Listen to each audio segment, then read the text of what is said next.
Hi, baby boomer fans. We are Jackie and Janine, the Pfeiffer sisters, and love to talk about the 1950s, inviting you to reminisce with us as we explore experiences of that decade. Grab your favorite malt or Green River. Make sure you are wide awake and get ready to be inspired about the 1950s. Welcome to the 1950s Fun Chat. Howdy doody, friends. We're grateful to see you again today and know that you will enjoy this number 232 version of our 1950s Fun Chat. Jackie, what's happening today? Well, Janine. Hello, everyone. Please do look at the bottom of our screen and note the www.whilethewindmillwatch.com. We ask you to go there to find out more information about this program, which is the 1950s Fun Chat. It's been going quite a while, 5 years or so, and also about the book, which is you'll see in the upper corner, While the Windmill Watched, A Slice of Rural America in the 1950s. And leading off from that, this program tries to emphasize and does emphasize history of the 1950s. We also go before and after those that decade, but mainly it's a modern history, and we want to emphasize that, and we try to do that on our chats. So this morning we have, or this afternoon, whenever you're watching this, after evening, we have a historian, a communicator, and an educator, and these are all three titles of many which are associated with our guest, Rick Collin. Rick was born in Minneapolis, Minnesota in 1955, right there in the middle of the 50s, raised in suburban Washington, D.C. He earned a bachelor's degree in history from the University of Maryland and a master's degree in space studies with an emphasis upon space history from the University of North Dakota. A U.S. Army veteran, Rick was stationed in Erlangen, West Germany, near Nuremberg, from 1979 to 81.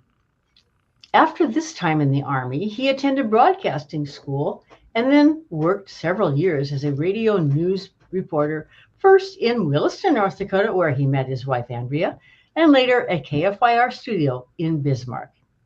In 1995, he took a position at the State Historical Society of North Dakota, and in his spare time became an adjunct instructor, teaching courses in American history and political science at Bismarck State College, at the University of Mary, and later the Study North Dakota, formerly known as the Humanities North Dakota Public University.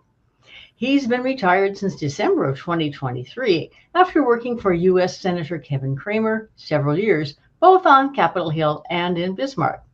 So Rick and his wife, Andrea Winkshire Collin, are small business owners operating Smoky Water Press, which has published books of regional history and culture since 1994.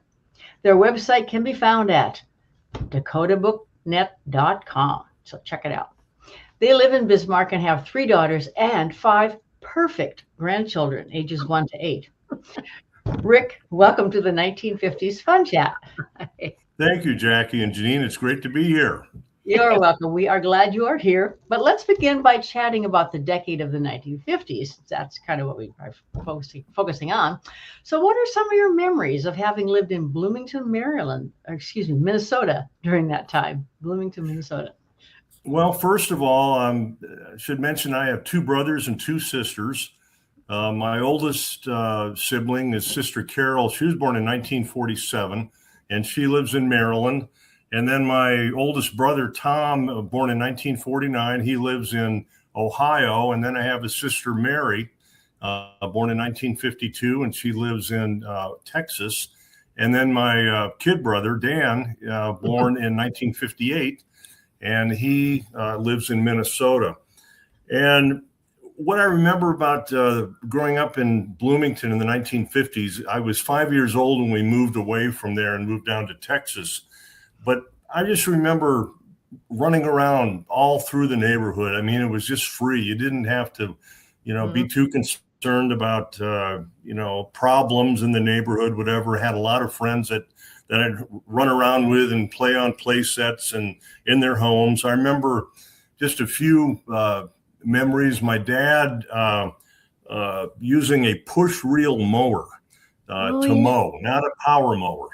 That's back in the 50s when those push reel mowers were pretty much the standard mower of the day. And my dad definitely used that. And my brother Tom, I can remember, he also did some mowing as well.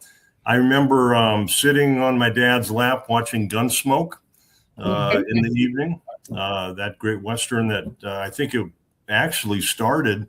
It premiered in the fall of 1955, if I remember right. It went for 20 years until 1975. And I remember sitting on my dad's lap watching Gunsmoke. Also birthday parties. I can remember, going to birthday parties and having birthday parties outside, and we'd have cupcakes and cake and wear silly hats. And I had a lot of friends that would show up at my birthday parties, and I'd go to theirs as well. And then I can remember when we got ready to move to Texas in the summer of 1960, my dad's brother, Uncle Ralph, who lived in Tennessee, was a truck driver for Greyhound van lines. And I can remember he brought his big moving van up to Bloomington, and he was the guy who loaded up the van and moved us down to Texas. So I remember Uncle Ralph and loading up that van and standing around outside, had a lot of neighbors who were hanging around as we loaded everything up in the van, wanting to say goodbye and just visit one last time before we made the move down to Texas. Rick, when you were 5 years old at that time, Right. what were you apprehensive about leaving this only community that you knew to move so far away to Texas? Yeah, I don't remember so much being nervous as probably excited. I had a lot of good friends in Bloomington, and I remember that. Also remember thinking this is going to be pretty neat, going to a whole new part of the world that I'd never seen before. And I did stay in touch with some of those friends after we left Bloomington for a few years anyway. So, but I remember more than anything, I just thought, oh, this is going to be kind of exciting. We're going to a whole new part of the world. And did you understand what your dad was going to be doing in Texas? Not really. I was only 5, but just a little background. My dad, he was working for the Civil Air Patrol in Bloomington. It had been working. My dad was a World War II veteran, and he had helped fly B-24s over Hitler's Europe during the war. And when he got out of the war, he went back to farming for a while. He and his brother, the same brother who moved him down to Texas with that Greyhound moving van, they farmed together in southern Minnesota for a few years after World War II. Then my dad wanted to get into education. He was an aviation buff. He loved aviation, aeronautics, and he wanted to go back to school. So he ended up getting, long story short, he got a master's degree in education, ended up teaching aviation, aerospace education, and science courses in high schools around Minnesota. He also was a high school principal. I remember, I think it was Pipestone or Janesville for a while. And then he was hired by the Civil Air Patrol. So they transferred him down to Texas in 1960 as a regional director of aviation education down there. So that's how we ended up moving and leaving Bloomington in the summer of 1960. Okay. And how many years were you in Texas? We were only there a year, 1 year. And then Dad was hired by NASA, National Aeronautics and Space Administration, in the spring of 1961. That was just when NASA was beginning to really ramp up. Remember that was he was hired the same month that the Soviet Union launched their first man into space, Yuri Gagarin, in April 1961, and Dad started that same month in DC, and he worked for NASA for about 13 years. So we were only down in Texas for 1 year, but it was a memorable year. I can remember a few things that went on down there. All right. Are they noteworthy enough to tell us, or shall we move on to Maryland? Oh, no. I have a few memories down there. I remember, in fact, I was just down there. Let me think here. About a year ago, I went back to the old home that we lived in. It's still standing in LaPorte. We lived in LaPorte, Texas, which is a suburb of Houston. And at the time, in 1960, it was largely undeveloped. There was a lot of open area, and as little boys, and I'd run around with my buddies, and we'd go into these open areas that didn't have any development. And I remember one time running into open area and running up to a stream and seeing a big long black moccasin swimming in the stream. Black moccasins are pretty common down there in part of Texas. And I just always, all these years later, I can remember this big long black moccasin in that dirty stream. And we definitely didn't want to go into the stream. So we stayed away from that. I remember, I love Popeye, the cartoon Popeye. And I can remember as a little guy, my mom had a whole bunch of canned vegetables in like a floor cupboard, and we like spinach. And so I can remember going into that vegetable cupboard and pulling out a can of spinach every now and again and acting like I was open it up and have a chug of spinach. So I mean that was Popeye. And then I remember the excitement. The Flintstones, we're all familiar with the Flintstones. Yes. And I remember when it premiered, it was a big deal because it was the first cartoon animated series to show on not daytime television, but at night, prime time at night. And I did a little good old internet research just before our program today, and to find out when did the Flintstones premiere. And they premiered on September 30th, 1960 on ABC at like 7:30 Central Time. And I can remember being excited, being able to watch a cartoon at night on TV, and that was the Flintstones. So did you watch it when Bambi was born? Oh, sure. I remember Bam Bam and what Dino and Betty and Wilma and Barney and I still get a kick out of watching that show or TV the series every now and again. A lot of fun. So, well, if your dad worked for NASA in that early 1960s, there were some exciting things that happened in this country then. And what can you share with us about that? There were. And then just one more story about Texas before we move on, if I could. Yes. I remember, you remember the game Drop the Handkerchief? Yes. Yeah, that was a fun kids game. Well, when I was in kindergarten down in Texas, and we played Drop the Handkerchief a lot, during recess or whatever. But one day and that's where you gather around in a circle and everyone faces inward, and one kid's got a handkerchief and they drop it behind somebody in that open space where that kid who's got the handkerchief, you're supposed to race and try to fill that space and try to beat the guy who dropped the handkerchief behind whoever. And so this kid dropped the handkerchief behind me, and I ran one way and he ran the other way, and we collided. And we smashed each other up pretty bad. I ended up cutting my tongue and I was knocked out. I was knocked out.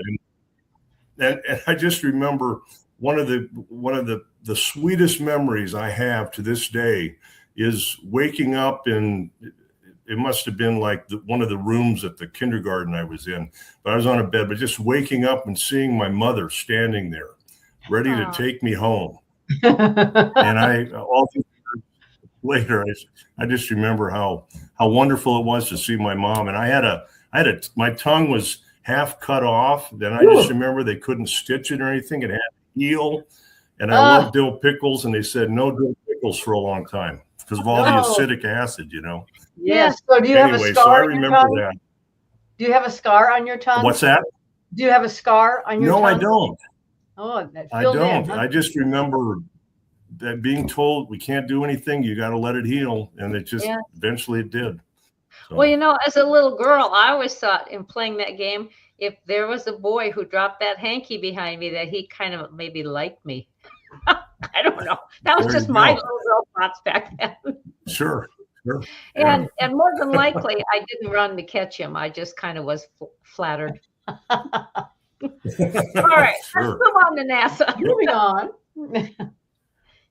Yeah, so Dad, like I said, he began work at NASA in April of '61, and we didn't move from LaPorte to Maryland until June. So there were a couple of months there.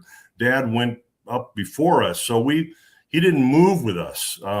He was up there getting going with NASA, and we were still down in LaPorte. And so my dear mother, she had to pack everything up and pull us kids together. And a colleague of Dad's who had worked in the Civil Air Patrol with Dad in Bloomington, a sweet woman named Shirley Bierma, came down to help us move and help Mom move us 5 kids up to Maryland. So she brought her Valiant, it was a Plymouth Valiant sedan, 1960, drove it down, and Mom was driving our 1957 Plymouth, and so station wagon. So we all crammed in the station wagon, and I can remember riding up. Actually, I rode up with Shirley a lot because she had room.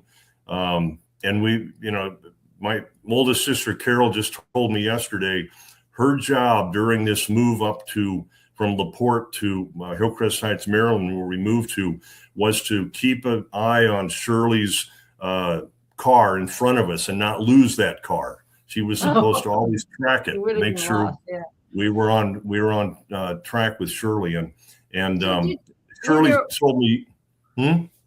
Did they use road maps? Did your mom and Shirley use road maps, or did Shirley know the way, or how? Yeah, Shirley was a pilot, and she knew maps inside and out. So she led the way. She led the way, and Mom followed.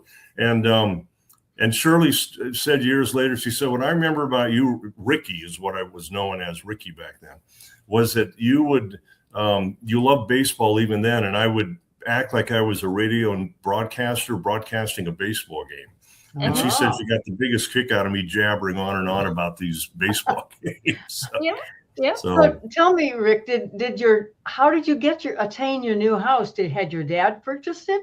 Did he? Yes. And your mom just moved in? My dad had scoped that out. House in Hillcrest Heights, Maryland, which is in Prince George's County. We're probably about 1 or 2 miles from the DC line.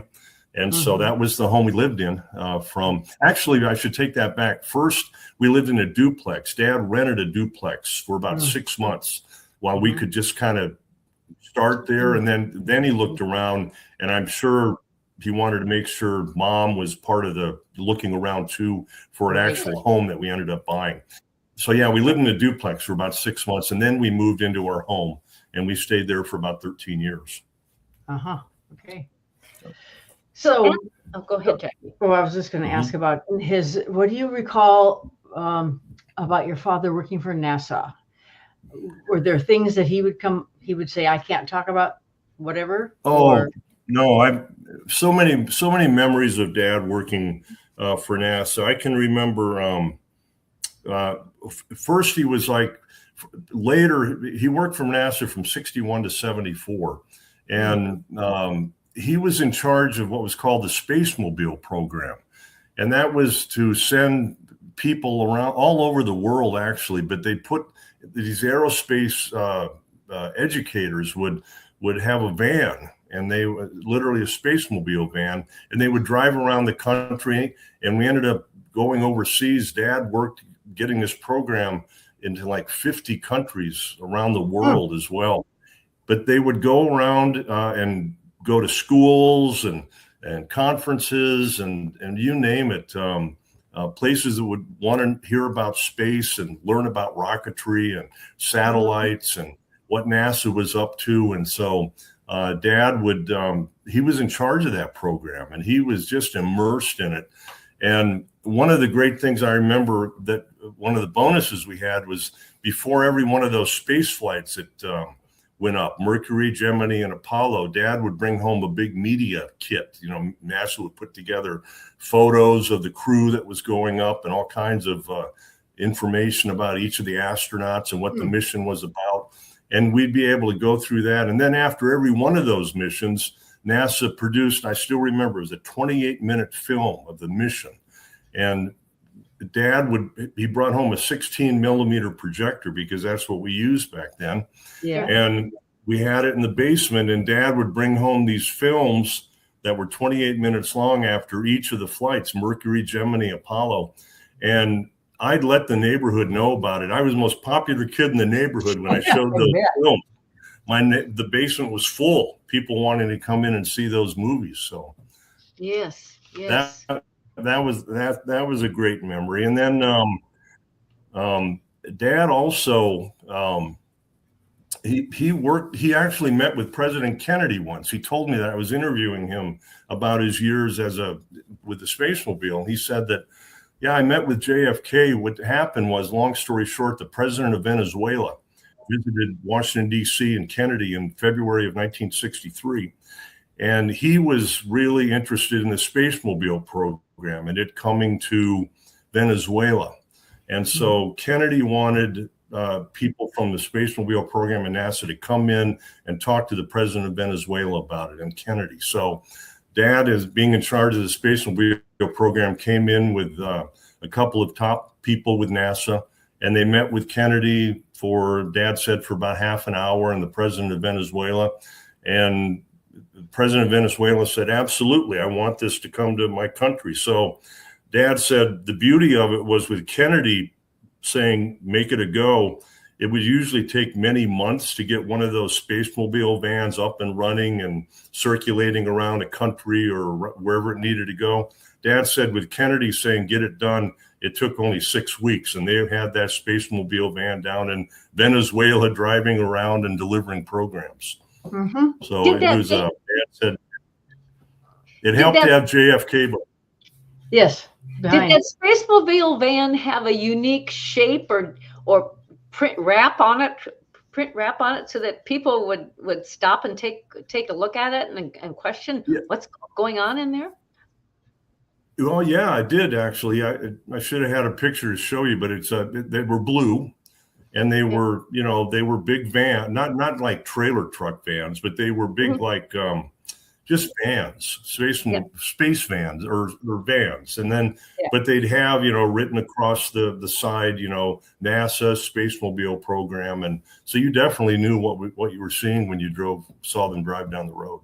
Mm-hmm. So, and I remember another memory I had. Yeah. Keep going. Go ahead. Well, I'm just going to say another memory. What happened to those vehicles, those vans?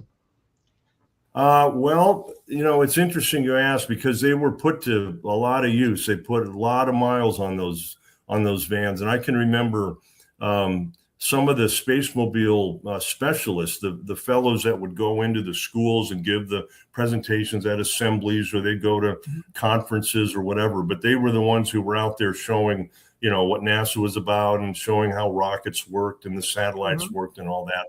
And I remember a lot of those guys would stay at our house in Hillcrest Heights. Dad would just say, you don't need to stay at a hotel room, just stay at our house. And so I remember lots of fun with those guys when they would come and visit. In fact, I remember one of them, my brother Dan, he was only about 3 years old at the time, and he kept sucking his thumb, and he wouldn't quit sucking his thumb. And Mom and Dad were pretty frustrated about it. And one of the aerospace guys with the Spacemobile program stayed with us, and he didn't have a thumb. He had lost it in some accident. And so he told my brother Dan, this is what happens if you don't stop sucking your thumb. And you know what? Dan quit sucking his thumb. That's cool. Yeah.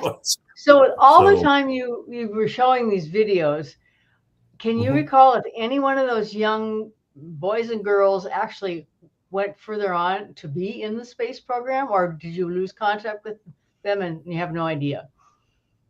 No, I really don't, but I do know that the program had a great impact. In fact, I actually worked on the program myself for a couple of years at Oklahoma State University. I have a love of space history in my DNA. Obviously, my dad and all he did, and I just love space history. And I was on a contract at Oklahoma State University in the let me think now, it would have been the early 90s, where I worked with these Spacemobile experts. And some of those guys had worked with my dad years earlier. So that was a lot of fun to hook up with them again. Sure. So, Yeah. Including the one who lost his thumb? including the one who lost his thumb. Yes, that's right. That is really scared him. So, Oh dear. So anything more you want to talk about until we maybe move on to your business now with your wife? yes. Oh, yeah. A couple things. I remember just some memories about just growing up as a boy in Maryland in the early 60s. I remember on my 6th birthday, would have been July of 1961. I celebrated with chocolate cake, chocolate ice cream, and chocolate milk. I love chocolate. And so it was all chocolate. The whole theme was chocolate. We washed everything down with chocolate milk. And I remember had a bunch of guys over to the house for that. Used to, what's that? Yep. Nothing. I'm just laughing. I used to love to, we'd always play pickup baseball, football games. I can remember a lot of those where you get the friends on the phone and say, hey, let's meet at the ballpark, or let's meet on the boulevard and start a football game. So I remember a lot of those memories of playing those kind of games. I was a lot of baseball card collecting. I can remember we used to love to go to the drugstore and buy the 5-cent baseball packs with the bubble gum, hard as rock. You could hardly chew it, but you get great baseball cards. And I can remember, Mickey Mantle and Sandy Koufax, and those names were like top notch, and you'd trade, 3 Dick McAuliffes for 1 Sandy Koufax or whatever. And also had cards, Civil War. It's called the Civil War News. It was a card set that was actually issued the centennial of the Civil War in 1962. And, for people who collect cards, who are a lot of baby boomers still do this kind of stuff. They still collect these cards from their boyhood. In fact, I have my Civil War cards from when I was a kid. I still have them. But that was a memorable set. And then Mars Attacks. It was all about Mars invading, Earth. And there was a whole big card collection on that. And I can remember swapping cards. You'd trade, some of the cards you just wanted so bad, and you'd trade, 4 of whatever you had for 1 of those. And we just did a lot of that kind of fun stuff. And then also remember play sets. Go ahead. Who determined the value of one card versus another card? Was it just kind of between you guys? Yeah, that's what it was. It was just whoever was popular, or if we thought one card was especially cool, or whatever, that's the one people wanted. And so you would just, that'd be the valuable card that you trade for. It was just, boyhood stuff. We weren't looking at the market at that time. Would that hold true today then, that card would probably be more valuable today? That was more valuable to you boys back then? I think so. Some of those, card sets, if you have them in mint condition today, they're worth a lot. So it's amazing. There still is this, this world where these, like I said, baby boomers, they really are serious about these cards, and they still collect them. And then play sets. I can remember my brother Dan and I on Christmas 1963. How memorable it was, because we ended up getting a Civil War and a Fort Apache play set. And that was where we had these little guys, and you'd set up the fort and the mansion and, all the soldiers, and we would play with them. And that's a whole nother thing with baby boomers today. There's a big market for those old time Marks, called Mark's Toy Company play sets. And we'd set them up downstairs and have these big rubber band battles. We would take rubber bands and just knock everybody over. So I'm going to back up.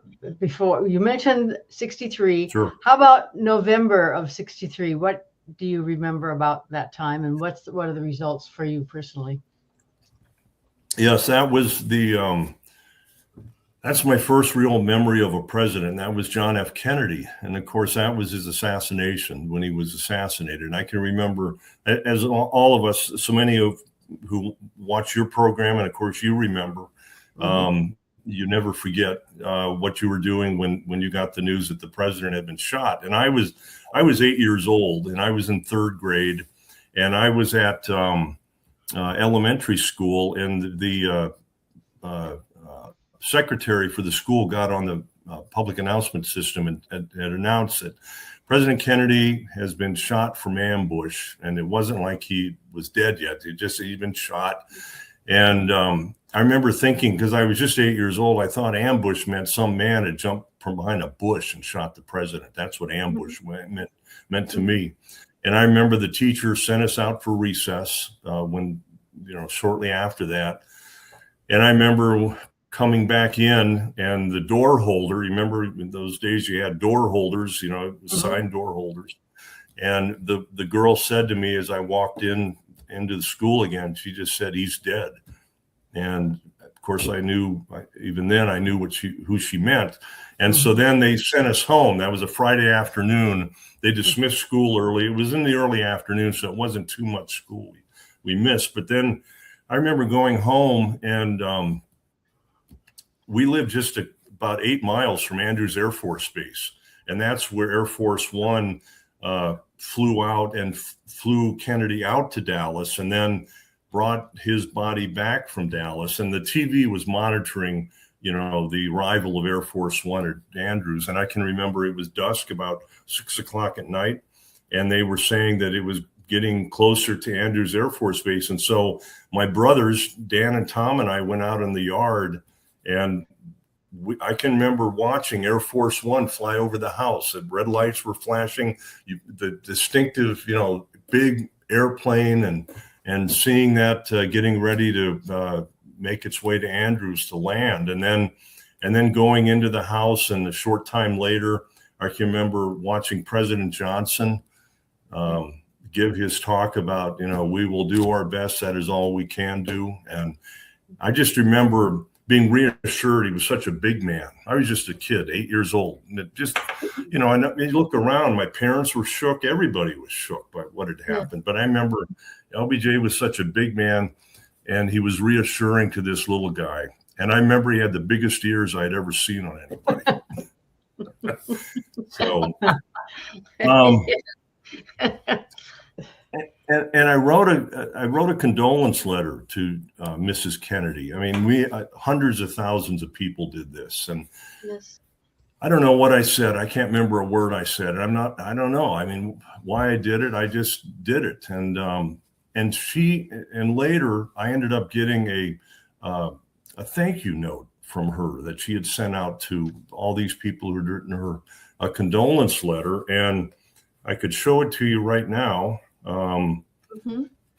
This is what it's yes. Probably backwards, right? Oh, no, it's fine. It's good. Okay. Well, it says, Mrs. Kennedy is deeply appreciative of your sympathy and grateful for your thoughtfulness. And on the, that's President Kennedy's coat of arms symbol on that. And then the envelope it came in addressed to me, Jacqueline Kennedy, and in the back is the border, Mrs. John F. Kennedy. Yes. And evidently there wasn't any postage necessary? That's a good question. I don't see any postage on this. I don't know. Nor a return address. Yeah. That's a good question. That 63 was the year zip code came up, but this doesn't even have a zip code. So I don't know. It's interesting. Maybe the president doesn't need. That would make sense. It might not have, because it was coming from Jacqueline Kennedy. I don't know. That's a good question, but it's one of my one of the things I treasure the most all these years later.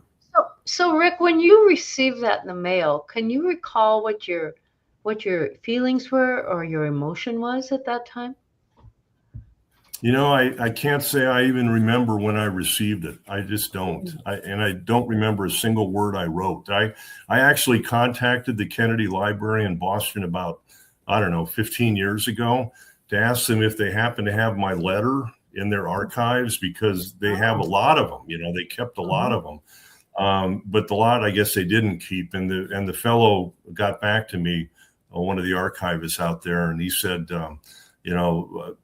we appreciate what you did, but we can't find you can't find your letter. So I have no idea what I wrote. I just know it was heartfelt, whatever it was. Mm-hmm. Yeah. And Mrs. Kennedy could feel that in your words, probably. Mm-hmm. So then your wife, and pardon me, continue. Yeah, it was I think even all these years later, it's still something that's enormously impacted us. I think in some ways I was really almost traumatized by it. I've been a lifelong student of his assassination, and we don't need to go down that rabbit hole too much right now, except for me to say that when I was at the University of Maryland as a college student, I got involved in a group called STICA, Students to Investigate the Investigation of the Kennedy Assassination. Oh. And we lobbied Capitol Hill and visited with congressmen trying to get the case reopened because we felt the Warren Commission's report was flawed and we needed to have a new look. And they ended up actually opening up the case a couple of years after my work with STICA. So I like to think maybe I helped a little bit, with our lobbying to reopen that case. And, I don't know if even today that has really been solved in people's minds. It has. And I think, polls show that, 2/3 at least of the American people who are surveyed still think that there was a conspiracy and Oswald was not the lone gunman. So, did you by chance were you watching television the weekend of his between his assassination and his funeral when Lee Harvey Oswald was shot by Jack Ruby? Absolutely. I do remember that very, very well. We had just come home from church, and I remember Dad liked to cook much more than Mom did. So he had cooked up some fried chicken. And so we were having fried chicken dinner, and we had the TV on. Everybody seemed to that weekend, and just monitoring what was going on. And so they were saying they're going to transfer Oswald, to another jail. And so Dad said, okay, before we eat, we got to take a look at what's going on TV. And we all gathered around the TV set and watched Oswald be shot by Jack Ruby. That was just unbelievable. It was unbelievable. Yeah. Mm-hmm. It was. Right in front of our eyes. Yeah. Right in front of our eyes. That's right. So. Mm-hmm. Yeah. Just like when this is a rabbit hole. I won't go there. Okay. So let's go back to my original question about you and your wife owning a publishing business. Sure. Hey. Sure. If I could just shoot one thing real quick, because I meant to do this earlier. I wanted to show Dad was great about he'd meet with astronauts as part of his job.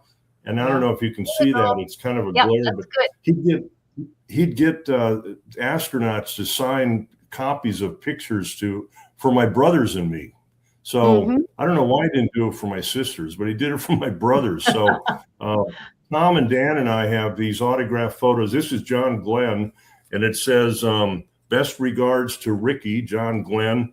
And then I have one from Scott Carpenter, who also was a Mercury astronaut. He went up after John Glenn, and this is signed to Ricky. And then I have one from Wally Schirra, and he also went up after Carpenter in the fall of 1962. Cool. So I really treasure these as well. Did you ever want to be an astronaut, Rick?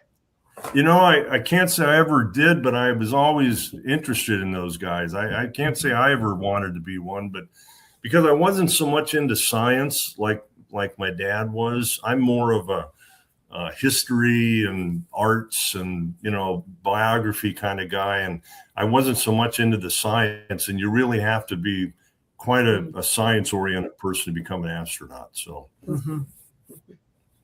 So then, you and Andrea. Yes. Boy, let's think here. I guess, Andrea and I, we have our own book publishing business, and we call it our side hustle, although sometimes it keeps us more than busy just a little bit. I know what that is. But we've been, Well, and what's that? It has to be a passion in order to have it. It is a passion, and it's something that we really enjoy helping people do. And it started, this is called Bloody Knife, Custer's Favorite Scout. And this was the first book that we published back in 1994, 95. And the reason that we got our book publishing company put together and launched it was because this book was really, it was out of print and it was being sold for very high prices. And we knew the author in Williston. He was a friend of ours. And his name was Ben Innes. And we wanted to get his book out again. And so we couldn't, find any way to do it except easiest way was to form our own book publishing company. So we did that, and we did some editing on the book, but basically it's still the original book, just with some edits and some updates. And we came out with this in 1994, and that was the first of many books that we've done. Since then, we figure we've done about 25 or 26. This is another one called The Cotter's Son. This is the most popular Norwegian-American novel, and it came out originally in Norwegian in 1884. It was serialized in the Dakota, Iowa Norwegian newspaper in the 1880s. And Andrea's great uncle remembers reading those serializations as a young boy at the time. And when he retired much later in life, he decided he wanted to translate this Cotter's Son from Norwegian into English, and he did that. And we ended up, there was an early publication of this book, and then later we came out and put this book out in 1998. And it's just a wonderful read about this Cotter's son, who was basically not a slave, but someone who was really kind of a handyman, helping out the farmer that they worked with in Norway. So that was another one. And then, What do you do to become a publisher? How do you form a publishing company? We just ended up going to, Andrea's father was an attorney who was very helpful, and my brother Tom also helped us. And we just put together, the legal documents we needed to form the business. And there was not very complicated. And we just formed the business and indicated, we wanted to do this as a way to help people put out books that they otherwise might not be able to put out, because it can be a very expensive process. And you know what that's like, because you two put out your own book, and it's a lot of work. But to work with someone who is able to help you out, and that's what we did. So we just basically worked with Andrea's dad, my brother, and then you have to Secretary of State's office. Okay, you were cutting out there. So you have to on the computer, so lays out the book, and you just had Pete Silbernagel on. We did not too long ago, and Pete just came out with a book that we helped Pete put out. Yeah, and it's a wonderful read, and it's called "Growing Up in the Shadow of Winchester Butte," and it's a great read. And Pete worked with us to get this book out. So that's what we enjoy doing, helping others put books out. Okay. Yes, it is a challenge when you try to become your own publishing company and you look for help because you don't know where to go. And the challenge is rewarding. It is. And we I don't know, so many other books, but these were three that we put out. Bruce Jovig is a good friend of ours. He was a longtime director of the Center of Innovation at the University of North Dakota. And these are about innovators and entrepreneurs with North Dakota connections. Wonderful stories about, it's a three-volume set that he wrote over about 6 years. And we edited those books for Bruce and got them published for him. And that was a real wonderful experience as well. And then the final book I'll show real quick is, this came out from a former governor of North Dakota named Jack Dalrymple. And this is about his great-grandfather, Oliver Dalrymple, who was a big bonanza farmer in the Red River Valley in the 19th century. And tens of thousands of acres of farmland that they would farm. And Jack wrote this book about his great-grandfather, and this just came out about a year ago, and we really had fun working with Jack on this book as well. What a neat story. Yes, thank you. Thank you. Hey, tell you, Rick, we are at the end of our fun chat time. It's Yes. gone quickly, but it's been just immersed with so much wonderful news of the 50s and the 60s and beyond that we're so grateful that And you are a good communicator, historian, and educator. Yes. Thank you. Just Yes. a final quick plug. I'm still teaching. And so I'm teaching a class on the space race because I love space history. And I'm teaching it for the study, which used to be Public University with the Humanities North Dakota. But my course starts in 2 months. It's called The Race to the Moon, from Sputnik to Apollo, the U.S. versus the USSR. And if anyone's interested in signing up for the class, it's going to be a Zoom class. And there's no required reading, no tests, nothing, just a lot of good conversation. All you need to do is Google the study Humanities ND, and just the study Humanities ND, and that'll get you to where to sign up for the class if you're interested. I'd love to have people join me. How many classes are in that study? Oh, right now they have an offering of about 20 courses. So if you're not, I mean, with yours, is it just going to be a one-time session? Oh, I see what you're saying, Janine. No, it's going to be 5 nights. Every Thursday night in April. We meet for an hour and a half. Great to do. Okay. Yep. Thank you. I appreciate that information. Thank you all thank you for joining us, everyone. We thank Rick for educating us. And folks, if you're on your computer now, please press the blue thumbs up button and the red subscribe button, and then tell your friends, even your relatives, about this 1950s fun chat. So until next time, toodaloo. Bye-bye.